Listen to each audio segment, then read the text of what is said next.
Hi, everybody. Thanks for tuning in. This is the post-race press conference from the Indianapolis Supercross. A wild night of racing, a good night of racing. Congratulations, Eli Tomac, Justin Barcia, Marvin Musquin. Eli, I'll come to you first. Track question. I just went and walked it. I know you guys did too. What was it like in real time as it was changing? Because those opening laps, they fixed a lot of it. You guys were flying, and then it just went and it went and it went. What was it like for you, though, say about halfway to the checkered? Yeah, it was this good old Indy. I mean, it's one of those tracks where you can still do the rhythms, but it's just sketchy, you know, especially towards the end there. And the whoops always go away, and then you're trying to do the triples or the quad over the on-off. And I drug my pegs in there. That was the worst peg drag for me, was actually on the quad over the on-off. Yeah, that's just the way this place is. It's just like you come here and you expect it. How about the whoop swap there at the end? Oh, yeah. Of course. At the very end, you know, start dancing. I just got out of the rut, and wheel was going back and forth, bouncing on the side. So, and then I totally almost threw it away on the last lap, you know, missed the double across the start line area. And I'm like, geez, you know, I'm going to blow it. But, yeah, that's the way this track is. It just can come up and get you at any second. Last one for you. The lappers, too, played a big role, and they came pretty early. They hurt you a little bit. They helped you sometimes. How was it for you? Yeah, it was both. It was both. Sometimes it hurt me, and sometimes it helped me. And like I said, with such a short lap time and with what that track does when it breaks down, it's just, you can't really avoid it. There's just guys everywhere. Well, congratulations. It was a good ride. Jason Wygant. Thanks. Yeah, Jason from Racer X. I'll go to you, Justin Barcia. Was there a difference tonight? I mean, this was the closest you've been to a win. Did you feel better, or was it just the way the circumstances worked out? Because everybody had good and bad laps. So did you feel better, or did it just work out for you? I felt better, more comfortable for sure. First weekend I qualified in the top 5 all year, so that was nice. Last week was a good weekend for us. Just like obviously the finger deal was no good, but we really improved on the bike a lot. So the team did a good job.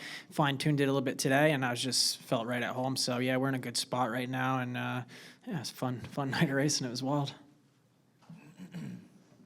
David Iser. Thanks, Daniel. Justin, back to you. We heard the race review for possible penalties. Have you heard anything from the AMA on the final standings of the race? No. I mean, yeah, I don't know. I don't know. Yeah, I'm not sure what. I don't know. Yeah, I'm not really sure what to say because it was a racing incident, and I told these guys, I wouldn't change anything. I'd do the same thing I did. I took the line, and yeah, I don't know. Obviously, he didn't see me, so that's what you'd say to the AMA, is that was your race move regardless? No regrets? Yeah, what am I supposed to do? We're racing for money, and it wasn't. I don't think it was dirty. Like, I went in there. Those corners are difficult. You go for it or you don't go for it, and I seen an opportunity. I went for it. I wasn't going 100 miles per hour trying to clean the guy out. I was on my brakes, so I mean, he could have turned down harder, or he didn't see me. Like, it's just that kind of situation. There's really nothing I can. Like I said, I wouldn't change anything. So yeah, I mean, I know I'm gonna have to go to the AMA and talk to him, and that's exactly what I'm gonna say. What can I do? That was, that's what I did, and it was a racing incident. We're racing for a lot here. Thanks for the honest answer, Dustin. Absolutely. Revista Moto. Hey, thank you, Daniel. Hey, Marvin, this is a question for you. As you near the end of your KTM contract, how special is it for you to be on the podium? And who do you have on the podium for tomorrow in Bahrain? Well, yeah. To be honest, yeah, I really want to do good right now. I feel like I've shown sometime my potential this year, but I'm not quite happy with my season. But today was a great ride. I'm super happy. So yeah, I want to be in the fight, and that's exactly what I did tonight. I was in a good position. I was patient, and I was able to get Malcolm, and I tried to push to get Justin. So I was definitely I owned my position tonight. So I'm pretty happy about it. So moving forward, we made some changes on the bike, and I was not very comfortable, but in the main I was right at when it counts. So pretty pumped on that. So yeah, about tomorrow, obviously, yeah. Cheering on the Frenchies, Esteban Ocon and Pierre Gasly, but it's gonna be a fun one. Man, yeah, first of the season in Formula One, new cars and stuff, so everybody's gonna be watching for sure. Thank you. Nick, Moto Limited. Thanks, DB. Yeah, Nick Stillman Limited. Let's keep it with Marvin Musquin. Marvin, back to what you were saying just then, there's a lot more fight left in the tank for you. This is a one-year deal, Supercross only with Red Bull KTM. Is there any discussions what's going to happen next year? If you got offered another spot for Supercross next year, would you take it, or is it thinking about doing something else?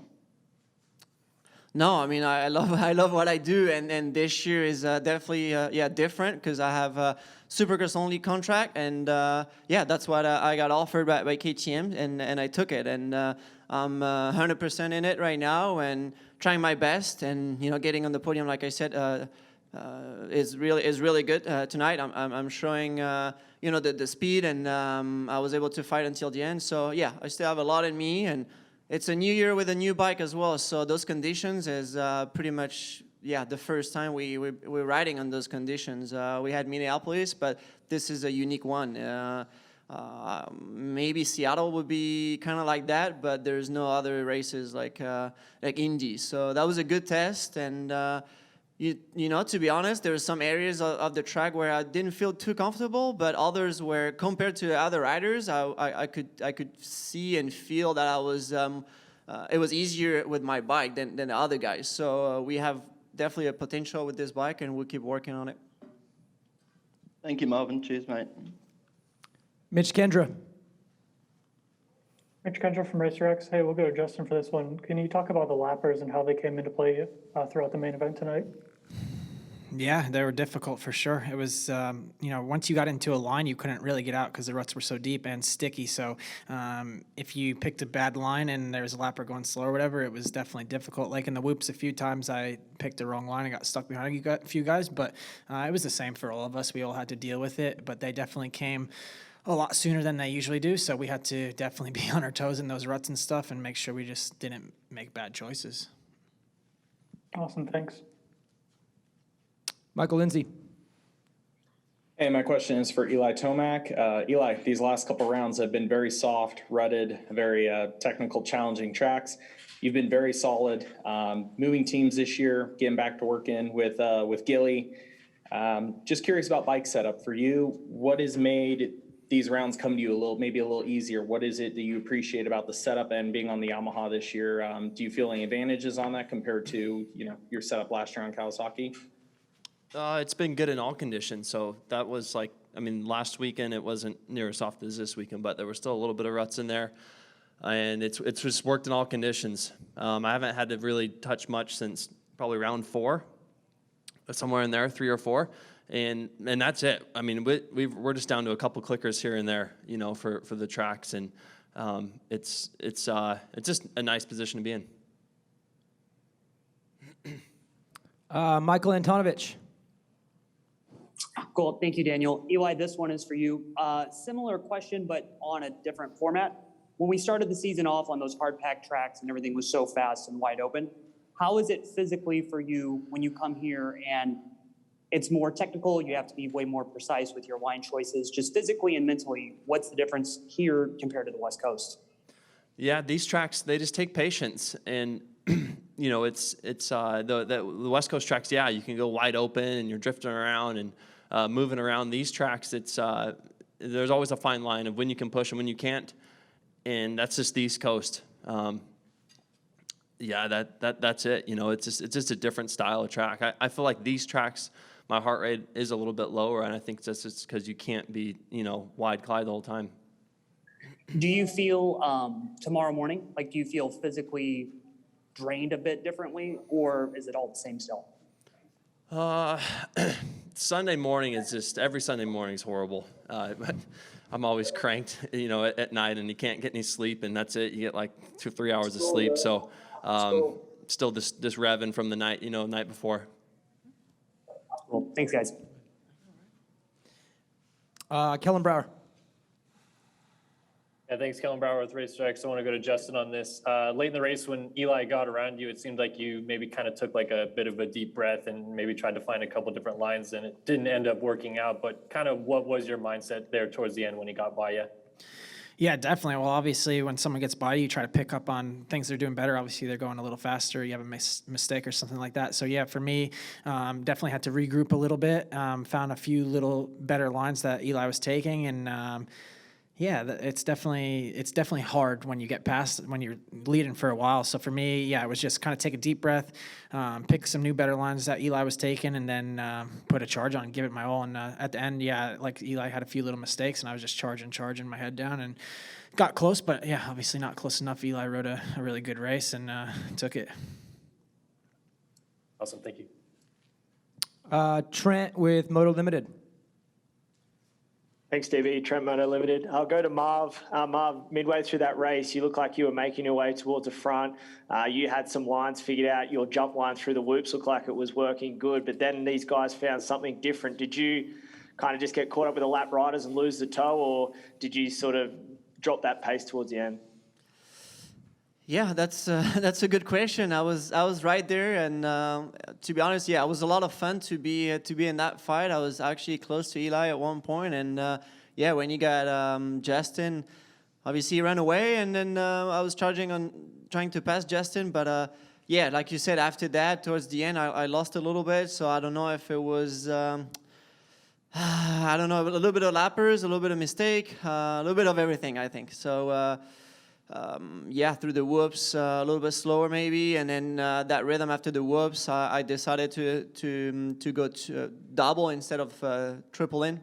You know, I didn't want to throw it away. I kept charging. I think it was pretty quick to still go double instead of 3 in. But yeah, I lost a little bit at the end. And I really knew Malcolm or anybody else was close to me behind, and I didn't want to look back. I kept charging, and at the end, on the last lap, I actually looked back, and no one was behind. So, yeah, it was a good race, but yeah, not enough to charge and pass into second. But I'm happy with overall the whole main. It was a good charge, and like I said, I own my third place tonight. Thank you. Back to Jason Wygant, Race Rex. Yeah, thanks. Eli, were you biding your time because the track was so difficult, waiting for things to change? Because it looked like you were just in the group for a while. Were you waiting, or is that just the way the race played out?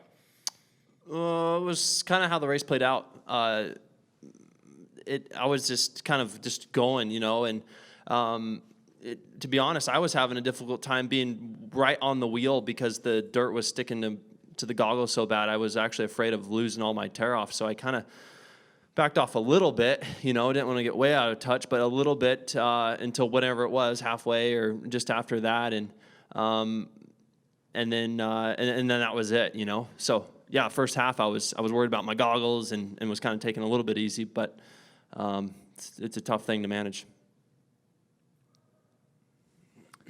David Iser. Thanks again, Daniel. Justin, again for you, last 2 weeks, some positive things, man. Even with the finger, back-to-back great weeks. Have you guys found something? What's the mojo mid-season here? Yeah, we found some good suspension settings that actually help a lot on the starts as well. My starts have been a lot better these last 2 weekends, so that's nice. And yeah, it's just like less squatting front to rear. Like the balance is better. Obviously, you always are on that fine balance of, you know, you want the bike super plush, but then you also need the hold up. So we were really struggling to find that balance with the front and the rear. And yeah, the last 2 weekends, my guys have nailed it out of the park. And yeah, I think we're smooth sailing the rest of the season with bike setup. Hopefully, just little fine clickers here or there, and yeah, just keep practicing my starts and stuff like that. And yeah, I got to give it all to my team. They did a really good job. All right, thanks. Michael Lindsay. Hey, this question is for Marvin Musquin. Marv, when we've had Webb up here in a couple press conferences recently, he's talked about some of the wholesale changes they've made on race days with the bike. Have any of those changes helped you to get to the point, you know, being here on the podium this weekend, or between you and Coop, is there enough difference? Have you kind of had to chase your own route with this new Red Bull KTM?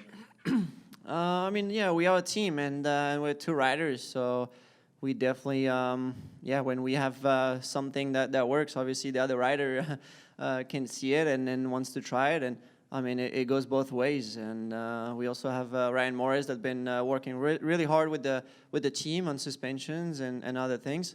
Like I said earlier, it's a new bike, and getting into those riding into those conditions today was a real test. And like I said, there's some sections where my bike was pretty good today, and others where I was struggling. But we keep learning. But we're pretty close in settings right now with Cooper, and just a little bit, like really tiny difference between the two settings. But like a shock, for example, is the same. It's a little details that are different. Michael Antonovich. Cool. Thanks, Daniel. Justin, Barcia, for you, how was that heat race? Because the main event's going to overshadow so much, but that was an amazing kind of back and forth between the three of you guys there. Yeah, the heat race was sick. It was intense, that's for sure. Mookie, checked up for that yellow flag. I don't know if he thought it was red or something, and I was able to get that second jump, and it really just, tightened all three of us up, me and Malcolm and Eli. So that was it was cool. It was a lot of pressure for sure, but I felt like I rode well, and yeah, that's why I race. To battle with the dudes and have fun with it. So yeah, felt really good to get that win. It's been it's been tough lately, and to get that was super cool. And with the pressure too, it was great. I knew it was good because I was able to go back to the the semi and look at some stuff and figure out what I need to prove for the main event, and was able to do that. Obviously, still, the track was gnarly, so struggled with a few things, but yeah, it helped a lot having that pressure going into the main event. What's more stressful, leading one of those short sprints like that or the main event? Main event. Okay. Yeah, main event for sure. Like, it's like the main event's long, so you try to manage it or, hit stuff harder and do all this kind of stuff. So yeah, just a longer race to me is a little bit more mentally demanding than the short heat race. Thanks, guys. Last one, Nick, Moto Limited. Thanks, DB. Yep, we will go to Eli Tomac. Eli, you've probably been asked this before.